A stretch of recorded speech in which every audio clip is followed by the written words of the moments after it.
C'est l'heure du journal de l'Afrique, soyez les bienvenus sur France 24. À la une ce soir, la mort de l'ancien Premier ministre ivoirien Charles Konan Banny. L'homme politique est décédé à Paris à l'âge de 78 ans des suites de complications liées au Covid-19. Nous serons en direct avec notre confrère de RFI, Alain Fauca. La suspension de la Guinée par l'Union africaine, une suspension qui intervient 6 jours après le coup d'État mené par des militaires, une décision qui intervient alors que la mission de la CEDEAO est à Conakry.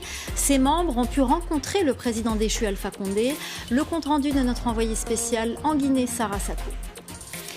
Au Cameroun, 4 suspects impliqués dans l'attaque d'une école ont été condamnés à mort. Les faits se sont déroulés en octobre 2020 dans la région anglophone du Cameroun, dans le sud-ouest du pays. L'attaque avait causé la mort de 7 enfants. Nous serons à Yaoundé dans ce journal. On a appris ce vendredi le décès de l'ancien Premier ministre ivoirien Charles Konan Banny à Paris, où il avait été évacué le 4 septembre, selon nos confrères de Jeune Afrique. Il est mort à l'âge de 78 ans des suites de complications liées au Covid-19. Il fut un personnage central de la scène politique ivoirienne, notamment lors de la crise des années 2000. Alain Fauca, journaliste et producteur chez nos confrères de RFI. Bonsoir, on ne vous présente plus. Merci beaucoup d'être avec nous, Alain Fauca. Alors, Charles Konan Banny était un personnage central, je le disais, dans l'échiquier politique ivoirien. Oui, il aura traversé plusieurs périodes, plusieurs décennies de la vie politique ivoirienne. D'abord proche de l'ancien président Félix Houphouët-Boigny, et ensuite il aura été avec Henri Konan Bédié, et puis il aura été Premier ministre de transition dans une période particulièrement difficile, puisqu'il fallait jouer les médiateurs, et médiateurs surtout entre le président Laurent Gbagbo et le président Jacques Chirac qui ne s'entendaient pas. C'était un équilibriste, et il l'a fait avec beaucoup de talent, il l'a fait avec l'amour de son pays, parce que c'était quelqu'un qui aimait vraiment la Côte d'Ivoire.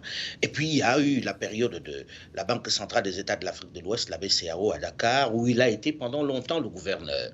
Mais ce que je veux retenir, c'est que, au-delà de l'amour qu'il avait pour la Côte d'Ivoire, au-delà de sa personne qu'il a donnée, la politique n'a pas été vraiment son truc, c'est-à-dire il n'a jamais vraiment trouvé sa place à l'intérieur, puisqu'il a voulu prendre le PDCI à un certain moment, mais en face d'Henri Konan Bédié, il ne pesait pas lourd, hein, ça a été plutôt difficile, et c'était plutôt un homme, on va dire, un homme de consensus, un homme de discussion, un homme particulièrement généreux. Et puis on retiendra, dans la période de la Banque centrale des États de l'Afrique de l'Ouest, la dévaluation. C'est sous Charles Konan Banny que se fait la dévaluation, qui a été quelque chose de particulièrement difficile. Il fallait gérer la dévaluation dans un climat particulièrement tendu, très tendu, puisqu'elle n'était pas préparée.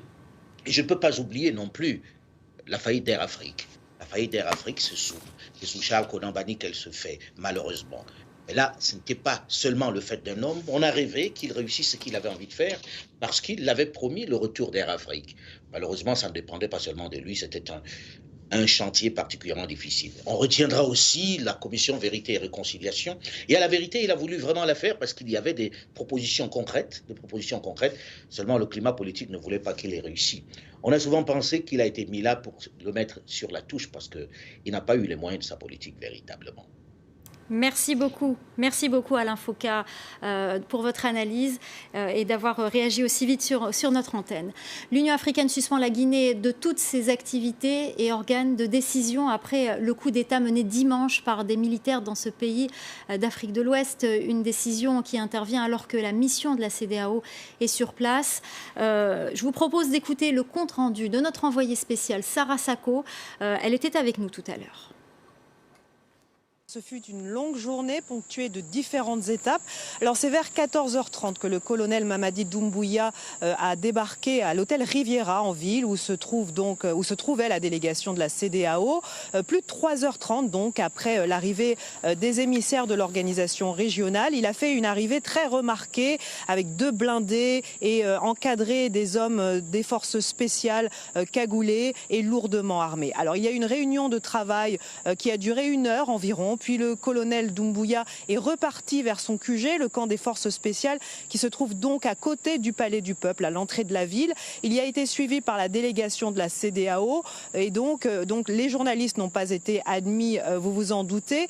Ce camp est donc gardé, infranchissable, avec notamment un drone qui survolait le camp. Puis la délégation est repartie directement vers l'aéroport avec un convoi militaire sur une voie de l'autoroute Fidel Castro réquisitionnée pour l'occasion, avant de reprendre donc le vol de la République, l'avion de la République du Ghana avec lequel il était arrivé en matinée. Avant de partir, nous avons pu donc nous entretenir avec la ministre ghanéenne des Affaires étrangères notamment, qui a dit être satisfaite de cette rencontre. Elle dit avoir trouvé le colonel Doumbouya très ouvert, très franc. Nous avons établi le dialogue, c'était le but de cette visite, nous a-t-elle expliqué. Nous allons en rendre compte au chef d'État de la CEDEAO et poursuivre le dialogue. Alors Sarah, la délégation de la CEDEAO a également pu rencontrer Alpha Condé.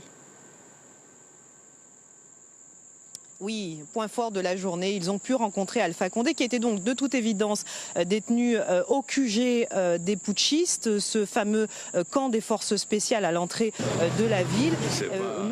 Comment va-t-il? Nous avons posé la question à la ministre ghanéenne des Affaires étrangères. Écoutez sa réponse. Il va très bien. Nous avons eu un très bon échange avec lui. Il était en mesure de nous répondre, il comprenait tout ce qu'on disait, il répondait très bien. Donc je pense qu'il va bien physiquement et mentalement compte tenu des circonstances. La secrétaire générale du ministère des Affaires étrangères guinéen, avec qui nous nous sommes également entretenus pour savoir si la libération d'Alpha Condé était actée. Elle explique que cette libération ne peut pas être immédiate, mais que le principe est acquis. Dans des conditions comme ça, il est difficile de tout de suite répondre à une requête, mais sinon, en principe, oui, elle est acquise. Et comme ils l'ont dit et ils l'ont répété, c'est le père de la nation guinéenne. C'est le père de tous les Guinéens, donc sa santé est importante, sa liberté est importante également, donc le principe il est acquis. Voilà.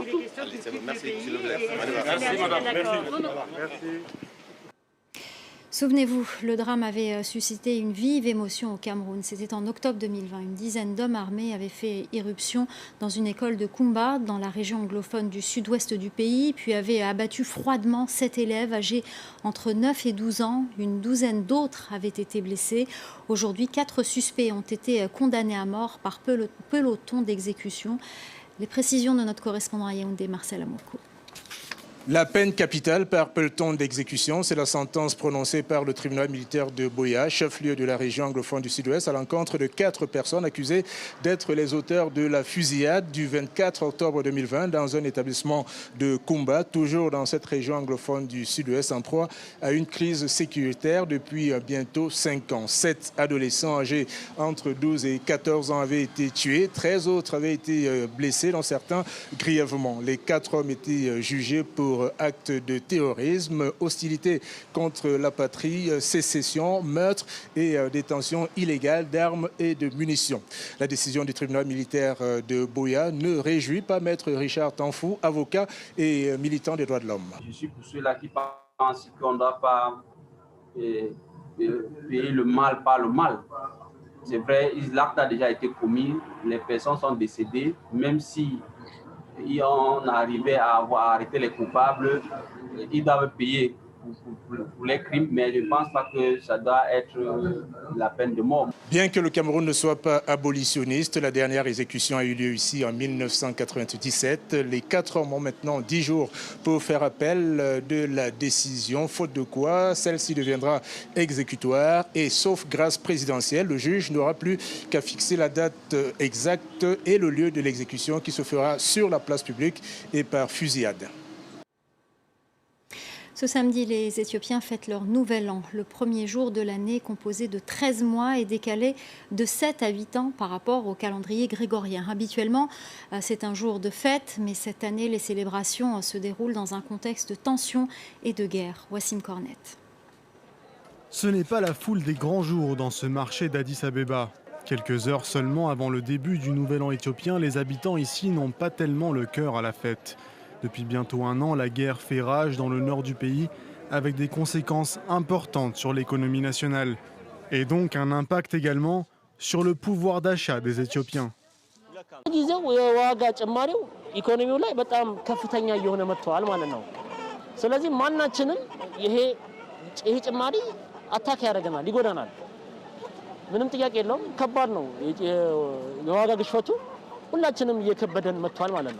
Selon les Nations Unies, les combats dans le Tigré ont vidé les caisses de l'État d'1 milliard de dollars. Ils perturbent aussi l'approvisionnement, suscitant l'inquiétude auprès des commerçants.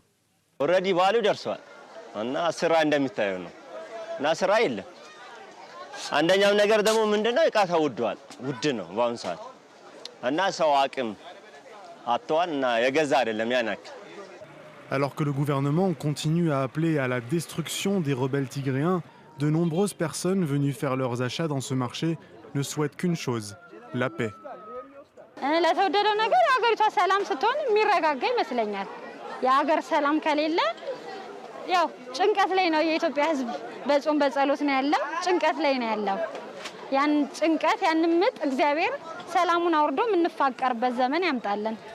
Une paix qui ne semble être une priorité pour aucun des deux camps. Dans son message du Nouvel An, le chef du Front de libération du peuple du Tigré a prévenu ses partisans que leur victoire serait inéluctable.